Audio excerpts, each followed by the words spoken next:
please cross the line if you've ever felt hurt or judged because of the color of your skin.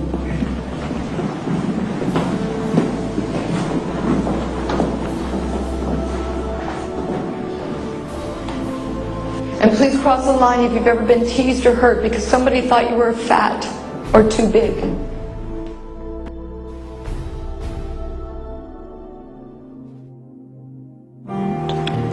And please cross the line if you've ever been teased or hurt for wearing glasses, braces, a hearing aid, for the way that you talked, for the clothes that you wore, or for the shape, size, or the appearance of your body.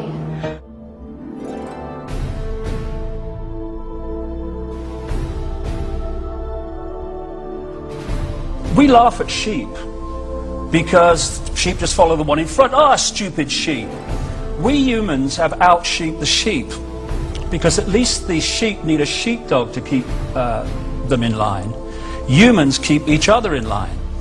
And they do it by ridiculing or condemning anyone who commits the crime, because that's what it's become, of being different. And I refuse to conform and be bowed by the ridicule. And what it does, Terry, when you step out of the little box of what will other people think, how do I put this in a way that people won't think I'm crazy, you then realize how small a box you've actually been living in. The family bond has been broken. It's an outcry for attention why kids are going to school with guns. They want love, they want to be touched, they want to be held. But they're busy off on their day job and, you know, and they leave them at home on the computer and they're just doing all kind of crazy stuff, and that's destroying our world. We need to bond again.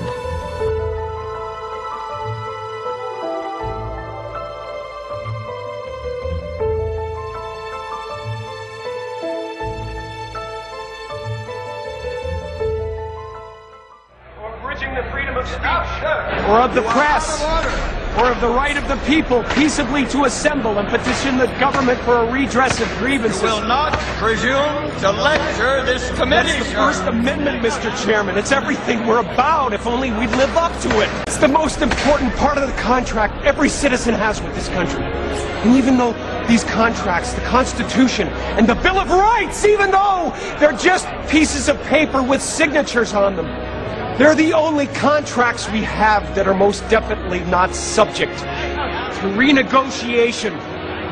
Not by you, Mr. Chairman.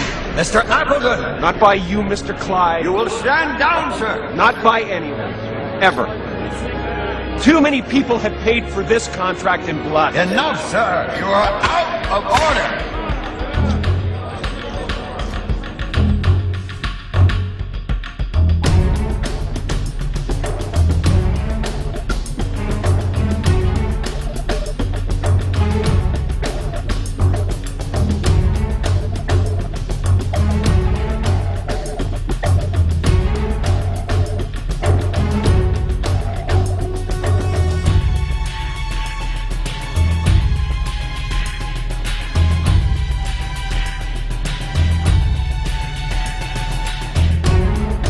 At this defining moment, change has come to America. Thank you. God bless you. And may God bless the United States of America.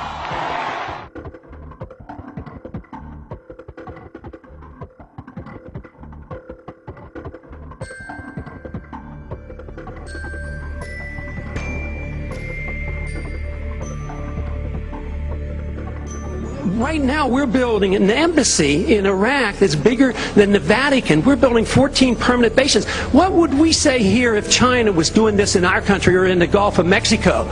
We would be objecting. We need to look at what we do from the perspective of what would happen if somebody else did it to us. They attack us because we've been over there. We've been bombing Iraq for 10 years. If we think that we can do what we want around the world and not incite hatred, then we have a problem. They don't come here to attack us because we're rich and we're free. They come and they attack us because we're over there. And you probably noticed I don't feel about that war the way we were told we were supposed to feel about that war, the way we were ordered and instructed by the United States government to feel about that war. You see, I tell you, My mind doesn't work that way. I got this real moron thing I do. It's called thinking. And I'm not a very good American because I like to form my own opinions. Everybody's so busy wanting to be down with a gang. I'm a conservative, I'm a liberal, I'm concerned. It's bullshit. Be a fucking person. Listen. Let it swirl around your head. Then form your opinion.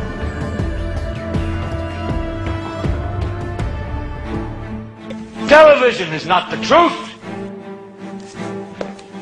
So if you want the truth, go to God. Go to your gurus. Go to yourselves.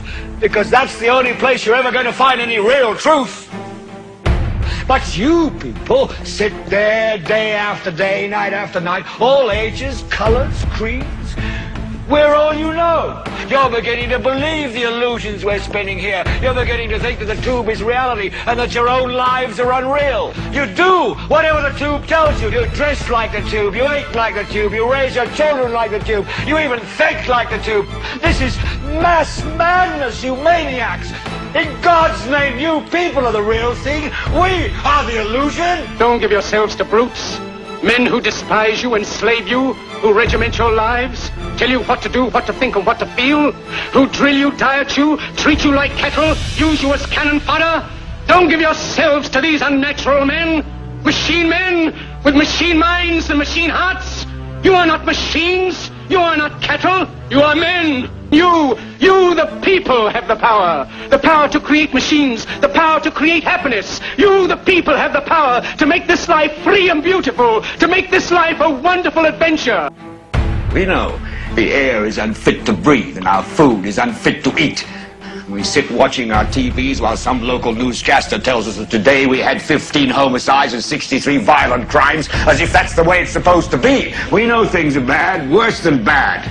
They're crazy. It's like everything everywhere is going crazy, so we don't go out anymore. We sit in the house, and slowly the world we're living in is getting smaller, and all we say is, please, at least leave us alone in our living rooms. Let me have my toaster and my TV and my steel-belted radios, and I won't say anything. Just leave us alone. Well, I'm not going to leave you alone. I want you to get mad. I don't want you to protest. I don't want you to riot. I don't want you to write to your congressman because I wouldn't know what to tell you to write. I don't know what to do about the depression and the inflation and the Russians and the crime in the street. All I know is that first, you've got to get mad. You've got to say, I'm a human being. God damn it. My life has value. I want you to get up now. I want all of you to get up out of your chairs. I want you to get up right now and go to the window, open it, and stick your head out and yell, I'm as mad as hell, and I'm not going to take this anymore. I want you to get up right now. Get up, go to your windows, open them, and stick your head out and yell, I'm as mad as hell, and I'm not going to take this anymore.